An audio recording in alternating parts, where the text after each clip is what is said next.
Timnas Indonesia U23 mencatatkan perjalanan cukup impresif di Piala AFF U23 2025 dengan berhasil menembus babak semifinal. Performa tim asuhan pelatih Shin Tae-yong ini mendapatkan sorotan dari berbagai pihak, terutama dari para pengamat sepak bola nasional. Meski berhasil menembus 4 besar, analisis terhadap performa mereka menunjukkan bahwa masih banyak aspek yang perlu dibenahi, terutama terkait fisik pemain dan kualitas pengganti. Secara mental, tim ini menunjukkan daya juang yang patut diacungi jempol.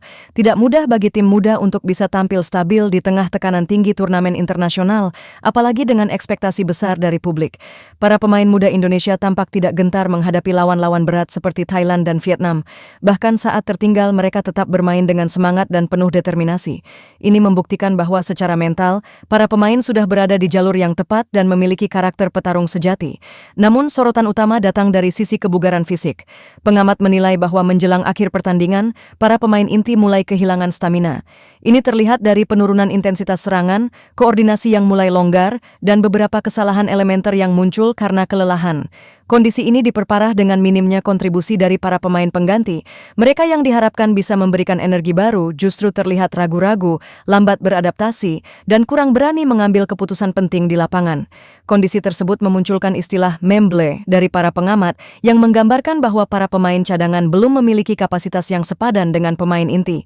Dalam turnamen sepadat AFF U23, rotasi pemain menjadi kunci.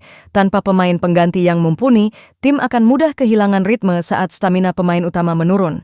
Hal ini menjadi pekerjaan rumah serius bagi tim pelatih dalam membangun skuad yang lebih merata dari segi kualitas. Dalam pertandingan semifinal melawan Thailand, tim Indonesia menunjukkan semangat luar biasa. Mereka sempat mengimbangi permainan cepat dan rapi dari tim Gajah Perang. Beberapa peluang emas berhasil diciptakan, namun penyelesaian akhir yang kurang maksimal menjadi kendala. Di sisi lain, pertahanan sempat goyah di babak kedua akibat kelelahan yang mulai terlihat.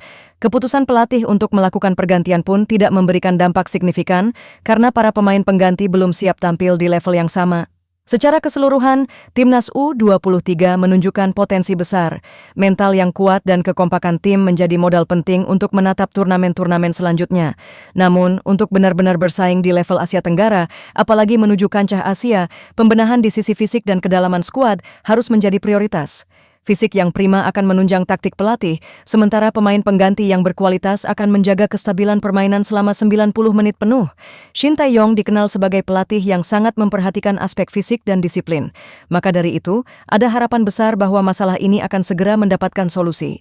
Pemusatan latihan yang lebih panjang, sistem rotasi yang lebih adil, serta pendekatan nutrisi dan pemulihan yang tepat akan menjadi kunci peningkatan performa fisik pemain. Tak kalah penting adalah peran klub dalam mendukung perkembangan pemain muda.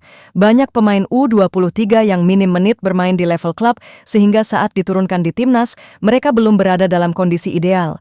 Kolaborasi antara PSSI, pelatih timnas, dan klub-klub Liga 1 menjadi vital dalam membentuk pemain-pemain muda yang siap tampil dalam tekanan tinggi.